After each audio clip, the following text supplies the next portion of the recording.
back to the Addison point. He's having a pretty phenomenal rookie year. He's now up to 400 yards and 29 catches and 6 touchdowns.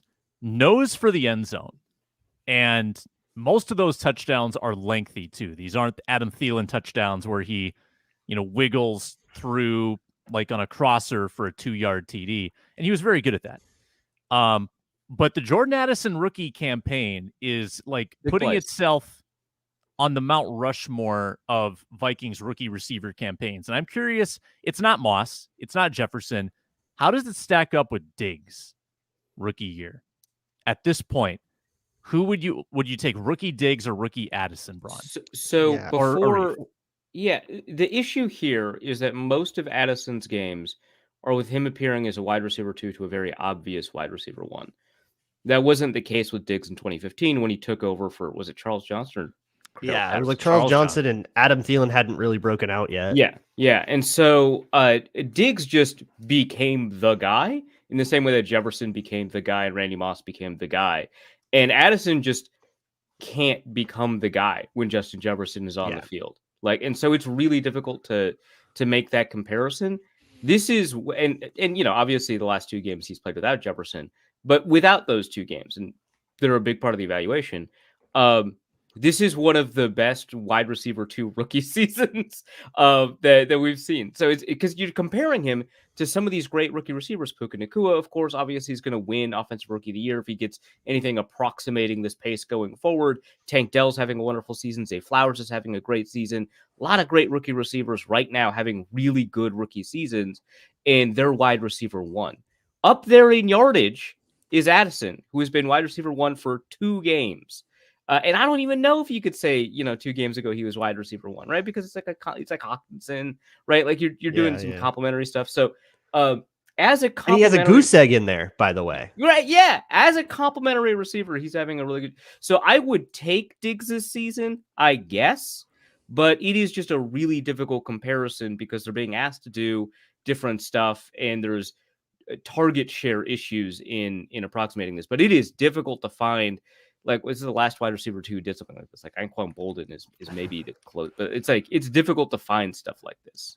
Do you think there was a moment in the media? I was too young to be super aware of this back in 1998, where people were debating, like, wait, is Randy Moss wide receiver 1? Is that possible? I mean, he Reed wide receiver 3, like that.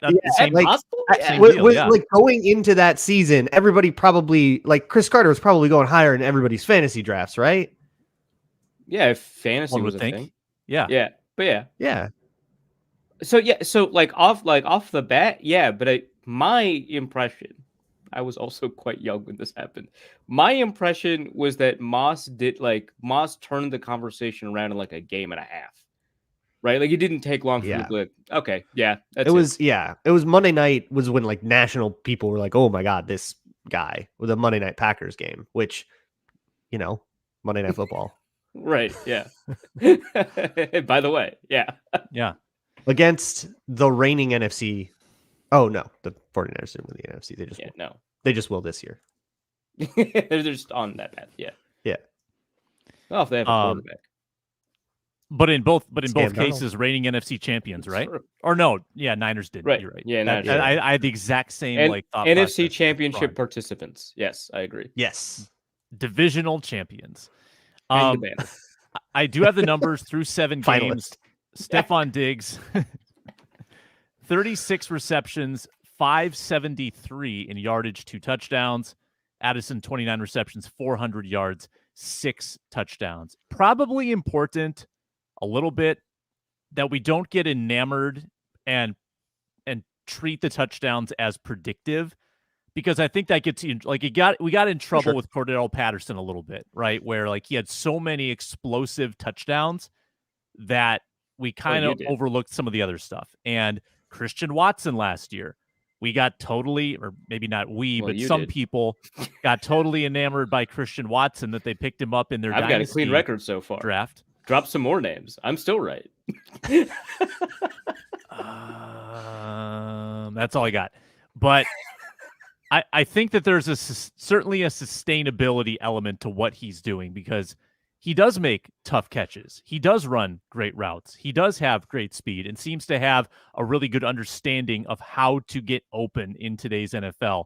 And he's not freelancing like CP3 was. CP84. Now he's not Chris Paul. He's Chris Paul. I think I take Diggs. I mean, I take Diggs for his toughness, for his tracking ability downfield. I think was still better. I mean, you want to talk about a contested catch receiver? Diggs was phenomenal. Oh my God, yeah. Like Diggs, what happened? The interception would not happen to Diggs like ever. Right? Yeah. Mm-hmm. I asked this earlier in the show. I want to get your take. Would you rather take Stefon Diggs as a rookie or Jordan Addison as a rookie? Oh my goodness, that's tough. Ooh. I got to go. I'm sorry, Addison. I know he's the guy now, but I go like if you think about and so there's the thing though, who's the offensive coordinator? That's the question. Is it Kevin O'Connell? Right, because it was Norv Turner. It was Norv, and Norv did not like rookies, and Norv was not like innovative. If we're putting them in KOC's offense, give me Diggs every day of the week. If we're putting them in Norv Turner's offense, I still got to go with Diggs, but it's probably a closer tie. A lot of Diggs' issues that people did not know about was some of the behind-the-scenes stuff with management, where he actually went to them about issues he had, whether it be racial, whether it be age, like because he's young, they were treating him a certain way. And a lot of them swept it under the rug, and then it blew up, and then everybody's like, oh, how do we protect this? How do we stop this? How do we make this better? It's too late. And it was time for him to go. So it was other stuff behind the scenes. Like I talked to some of the weight coaches and, other players that are no longer here that are willing to talk about it.